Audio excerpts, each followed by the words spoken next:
Nicolas Pouvremonti, directeur de l'Observatoire de l'immigration et de la démographie. Bonjour. Bonjour. Merci beaucoup d'être là. Vous êtes l'un des plus grands spécialistes des questions d'immigration. C'est toujours extrêmement clair avec vous. Là, le téléspectateur de CNews parlait de l'AME, l'aide médicale d'État. Donc l'aide médicale d'État, on le rappelle, c'est pour les immigrés en situation illégale qui n'ont donc pas accès à la sécurité sociale et que la France soigne. Il est question de revoir l'AME. Ça, c'est une des urgences ou pas ? C'est un pardonnez-moi l'expression, j'aime pas beaucoup, mais j'en vois pas de meilleur. C'est un aspirateur à immigration ou pas ? Très clairement, l'AME fait partie de l'ensemble des exceptions françaises qui rendent aujourd'hui en Europe notre pays spécialement attractif pour certains types d'immigration sanitaire et sociale et qui le rendent d'autant plus attractif au fur et à mesure que nos voisins prennent des mesures restrictives. Le nombre de bénéficiaires de l'AME a été multiplié par 3 en 20 ans, ce qui atteste d'ailleurs de la dynamique plus globale de l'immigration clandestine. À côté de l'AME, il y a une dizaine d'autres dispositifs de soins spécialement dédiés aux clandestins ou en tout cas dont les clandestins peuvent bénéficier. Se pose évidemment la question d'un alignement sur la norme européenne qui est une aide médicale d'urgence, prise en charge gratuite des soins vitaux ou assimilés type maternité et un panier de soins beaucoup plus restreint que ce qu'est l'AME parce qu'aujourd'hui l'AME c'est la prise en charge à 100% de tous les soins à l'exception des cures thermales et de la PMA. Donc je pense qu'à ce stade on peut parler de prise en charge intégrale. Donc prise en charge intégrale, donc en fait quelqu'un qui est en situation illégale est en théorie et probablement en pratique, aussi bien soigné qu'un Français qui paye ses cotisations sécu. Il peut être mieux remboursé encore. Les deux critères de l'AME, c'est effectivement être en situation irrégulière, ce qui donne des situations absurdes où la CNAM vérifie que les gens sont bien en situation irrégulière avant de leur accorder l'AME, parce que quand ils passent en situation régulière, c'est moins avantageux.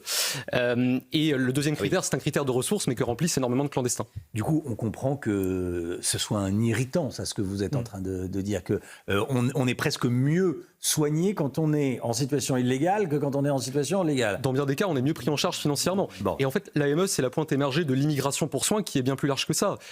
Une autre exception française, notre pays fait partie des très rares États en Europe à avoir une procédure spécifique d'attribution de titres de séjour pour les étrangers malades. Plusieurs milliers par an, avec des phénomènes de pression très fortes sur certaines filières hospitalières. Oui, donc quand les Français entendent ça, effectivement, ils doivent se dire il va falloir changer ces règles. Michel Barnier a dit hier soir qu'il voulait, je cite, faire des choses pratiques pour maîtriser et limiter l'immigration. Quand vous avez entendu ça, qu'est-ce que vous avez dit, vous, spécialiste des questions d'immigration? Ça vous fait sourire, c'est... donc, tout dire et rien dire. Quand on a entendu ça, on n'a pas entendu grand-chose, effectivement. Ouais. Un signe fort, néanmoins, et dans la nomination de Bruno Retailleau au ministère de l'Intérieur, très clairement, Bruno Retailleau incarne une ligne relativement déterminée, relativement définie en matière d'immigration, qui vise un objectif qui peut être résumé par une réduction globale, structurelle de l'immigration. La question qui se pose est celle des moyens d'action dont il disposera. Dans un cadre doublement contraint, un cadre structurel contraint, parce que à ce stade, le gouvernement, au vu du rapport de force politique, ne pourra pas changer les conventions internationales, ne se mettra peut-être pas d'accord pour changer le droit européen. Et un deuxième type de contrainte politique, cette fois-ci, on sait que sur un certain nombre d'initiatives en matière d'immigration, le potentiel de majorité à l'Assemblée est quand même incertain. Mais même dans ce cadre très contraint-là, le ministre Retailleau peut faire des choses. Deux exemples très concrets, les naturalisations. Aujourd'hui, on a une part importante des acquisitions de la nationalité française qui sont des naturalisations par décret, que le gouvernement choisit souverainement d'accorder ou non. Si le ministre souhaite resserrer les modalités d'examen des demandes et le nombre de naturalisations accordées, il peut le faire.